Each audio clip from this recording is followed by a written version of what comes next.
عارفين مين ده؟ ده منصور عباس، مواطن إسرائيلي من أصل فلسطيني واللي بيسموا عرب 48. طب إيه قصته؟ وإيه علاقته بنجاح نتنياهو في الانتخابات؟ وإزاي أنقذ نتنياهو؟ وإيه علاقته بالإخوان؟ وهل تنظيم الإخوان بالغباء ده علشان يعملوا مظاهرة زي دي وتبوظ صورتهم؟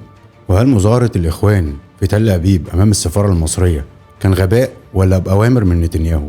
هجاوبك على كل ده، بس كمل معايا للآخر وإنت تعرف الخلاصة.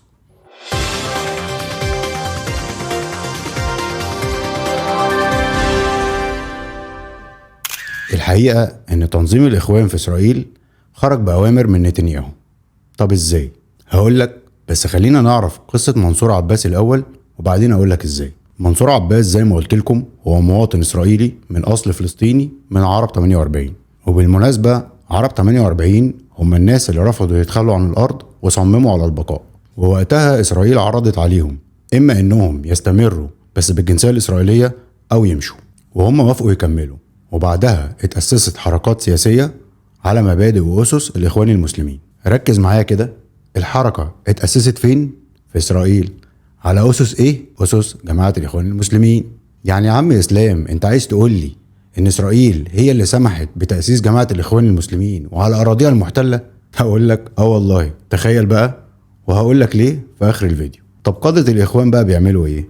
هقول لك أنا. عندك مثلا خليل الحية اللي مصر بأجهزتها كلها بتضغط وبتتفاوض عشان شعبه يعيش، يطلع بعدها في الإعلام يدعو للتظاهر ضد مصر على أساس إن مصر هي اللي عاملة المجاعة والإبادة. خليل الحية اللي قاعد في أحسن الفنادق وبياكل أحسن أكل وأحسن عيشة في نفس الوقت اللي شعبه بيباد وبيموت من الجوع، في الوقت اللي مصر رفضت فيه التهجير وقدمت خطة للعالم كله بإعادة الإعمار وسكان غزة داخلها. طلع هو بعدها مباشرة قال إن غزة أصبحت منطقة منكوبة زي ما أسياده الأمريكان والإسرائيليين قالوا بالظبط. خليل الحية اللي طالع ينتقد مصر اللي بتقدم مساعدات من قوت الشعب المصري برا وجوا، طالع ينتقد مصر ويقول إن إلقاء المساعدات من الجو شيء مهين للفلسطينيين. أرجوكم ممنوع الشتيمة، ده على أساس إن اللي بيحصل في الفلسطينيين دلوقتي ده تكريم ليهم. بس طبعا هم مش على هواهم القصة دي. طب ليه؟ لأنهم بيقدروا يستولوا على المساعدات اللي بتدخل في الأرض بقوة السلاح، لكن طبعا اللي بتنزل من الجو بتروح للشعب على طول في الخيام. منصور عباس أحد مؤسسين جماعة الإخوان المسلمين في إسرائيل ورئيس الكنيسة الإسرائيلي، بدل ما يدعو الناس ويدعو جماعته للتظاهر وعزل الحكومة وسحب الثقة منها، طالع بيدعو الناس للتظاهر أمام سفارة مصر في تل أبيب، وطبعا علشان يشيل التهمة عن أسياده الإسرائيليين ويلبسها لمصر. يعني العالم كله دلوقتي والصحافة العالمية كلها بتقول إن إسرائيل هي اللي بتعمل إبادة وتجويع، والإخوان طالعين يكذبوا الرواية دي. لا تخرج قبل أن تقول سبحان الله. طب إزاي منصور عباس أنقذ نتنياهو؟ في الانتخابات اليمين المتطرف اللي بيقوده نتنياهو والحزب المنافس ليه محدش منهم قدر يكتسح أصوات، ومنصور عباس كان عنده 4 مقاعد في الكنيسة، وبالتالي كانوا محتاجين صوت أو صوتين عشان يحسبوا الانتخابات.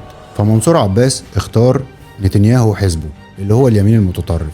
انتوا فاهمين يعني ايه اليمين المتطرف؟ طبعا انا مش محتاج اوصف لكم هم قد ايه دلوقتي بيعملوا مجازر واباده يعني. طيب مقابل ايه؟ مقابل ان نتنياهو وعده بامتيازات لعرب 48، وبالتالي هو اقنع شعبه او اقنع متابعيه بالموضوع ده. طب هل نتنياهو حقق له اي حاجه من الوعود دي؟ الحقيقه لا، وده العادي بتاع نتنياهو. بس من وقتها الحقيقة ومنصور عباس بيحقق مكاسب شخصية كتير قوي وترقيات كتير لحد ما بقى نائب رئيس الكنيسة الإسرائيلي. اللي عملته إسرائيل ده ضربت عصفورين بحجر واحد. أولا هي بتحاول ترفع التهمة عن نفسها وبتوجه الإعلام كله لمصر، وثانيا إسرائيل اللي سمحت لتنظيم زي ده إنه يكون موجود وينشأ على أرضها المحتلة واللي ما كانش منطقي طبعا إلا لهدف شيطاني، دلوقتي خلاص هي حققت الهدف ده واستفادت منه. وهنا جه الوقت اللي خلاص لازم ننهي اللعبة دي. يعني اوعى تفتكر ان الاخوان ولا حماس ولا حزب الله ولا حتى ايران ما كانش ليهم هدف لابقائهم وظهورهم للعالم.